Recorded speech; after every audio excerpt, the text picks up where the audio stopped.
Yes, he's been a major film star for over 30 years. He's been in The Saint, Maverick, The Persuaders, James Bond. Not bad for a copper's son. Roger Moore.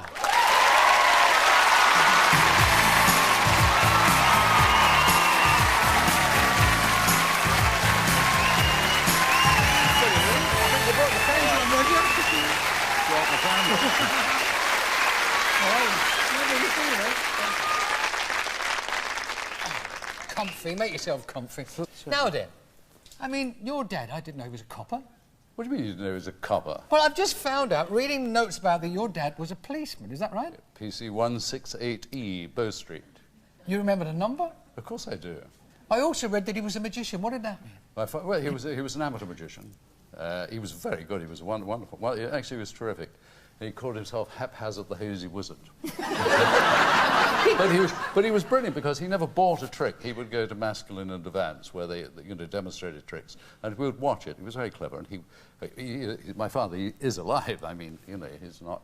Is he not still doing his little tricks? No, he's not doing his tricks anymore. Mm. Well, we won't talk about that. I was actually the last trick he performed. no, but he would go along and he'd watch how they do a trick and go home and make it, because he was brilliant with his hands. You were born in, was it not Stockwell, but... Stockwell. It's not Stockwell anymore, it's now called Snockwell. Yeah? Snockwell. It's a little north of Clark. Oh, really? It used to be Clapham. And then I went to school in St Wreatham. But then, you see, you wouldn't talk like that now. I mean, like what you did then. I didn't speak like that. Did you never... No. You always spoke like Roger, did you? No, I was always timid. You were always timid? No, I was worse. But did you have that South London accent in those days? I don't know. I don't think I did. I went to RADA. Oh, that would straighten you out. I mean, like, in diction and... Voice production. Voice production, all that sort of thing. Singing lessons. Oh, we can get on to that in a moment. We have a great deal in common. You know, we both nearly had a singing career. I'd like to get you playback. Right, I wasn't going to touch on that, but I promised to touch on that later. Let's stick with it for a moment. Okay. Right back there, RADA, and your first part. The first part, is that right? It was Cleopatra? You had a walk-on part? No, I wasn't Cleopatra. No, I didn't think I walked funny, but I didn't play Cleopatra. I had some friends who were doing crowd work. It was during the war. The last World War. Yes. And they were working on a film called Caesar and Cleopatra, and I was taken down and I was issued, with a toga and a spear, and I don't know, maybe my spear was a bit longer than anybody else's, or my toga was a little shorter. Toga was shorter. And I was asked if, by the powers to be, if I were an actor, and when they found out I wasn't, did I want to be, then my father came down, he spoke with them and said, could I be supported if I went to RADA? And I went to RADA. No, I didn't. They got me into RADA. Wonderful. Well, it was during the war, and there were only 4 boys to 16 girls in each class, so they were glad of me. I was talking to one of your mates, Michael Caine. Huh? Mr. Micklewhite. Mr. Micklewhite, yes. And we talked about acting techniques, which he's very into, less is more and all that, and he was talking about... What is your theory on acting? For you personally, your acting technique? Say the words don't bump into the furniture. Lovely, I like that. That's about you, Andrew, isn't it? Well, the critics, they come out, sort of the snide remarks, he's only got 2 expressions. I actually have 3. I can put it up, I can put it down, and I can just leave it straight. What are we talking about? The eyebrows. Oh, the eyebrows. So you can lift a left eyebrow and a right eyebrow? Yeah, I used to before my eyebrows got heavy. We were talking... I think I loaned them to Spitting Image. Yes, you will. Michael and I, Mr. Micklewhite and I, were talking about the tough life of you actors, you leading men. I mean, he was telling me how he had to kiss Michelle Pfeiffer for 4 hours, and that's not counting rehearsals. And, I mean, I suppose your job is fraught with these problems. I mean, you as Bond, I mean, all these gorgeous girls. I mean, there must have been guys in the audience watching you would give anything to be James Bond. Was it as much fun as you seem to be having up there? Yeah, most days. Did you used to say to Louisa, your wife, I'm going off to work?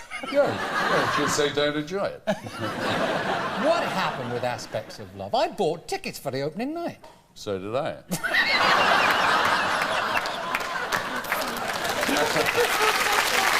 I got my money back. But you weren't there. No. I mean, did you just chicken out? Did you say, I don't want to do this? What am I doing this for? I could be doing a movie and earning a lot more. Let's be honest about this. I got panicky. I got very frightened. I realised that there was a little more to just singing in the bath and singing in the rain, rather.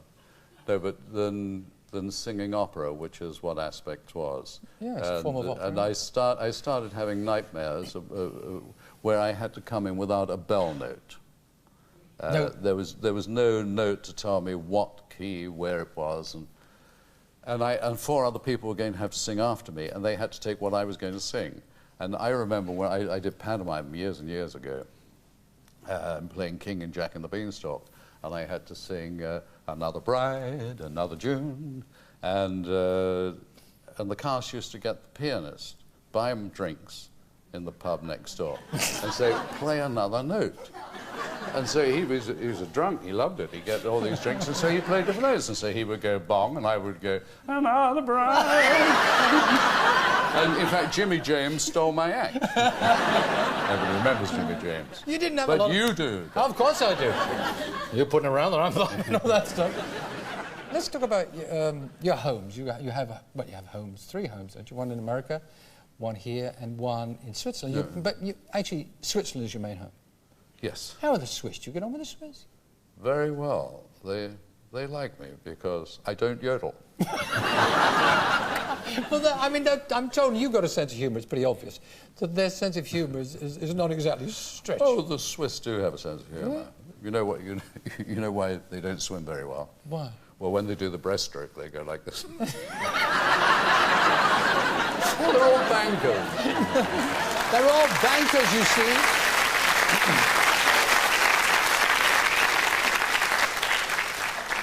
Where you live in Stade, right? Yeah. Is that where you met Audrey Hepburn?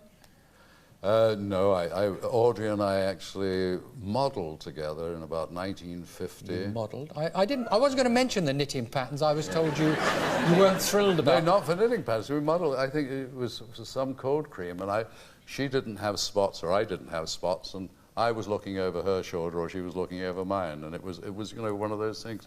And over the years we became friends, and then she became a neighbour in Switzerland, and she. Is that she inveigled you? Is that how she inveigled you into UNICEF? Into UNICEF, yeah, because she I first realised she was not part of UNICEF at that time, but she would call me and she would say, listen, the children are having a race, would you come? They'd be thrilled if you came, you're James Bond, would you come and give the prizes? And I say, sure I would. She was always wanting to do things for children. Thank you for taking you took a lot of problems to get here today. Land, sea and air. I think you've come everything bar camel, haven't you, to get here today?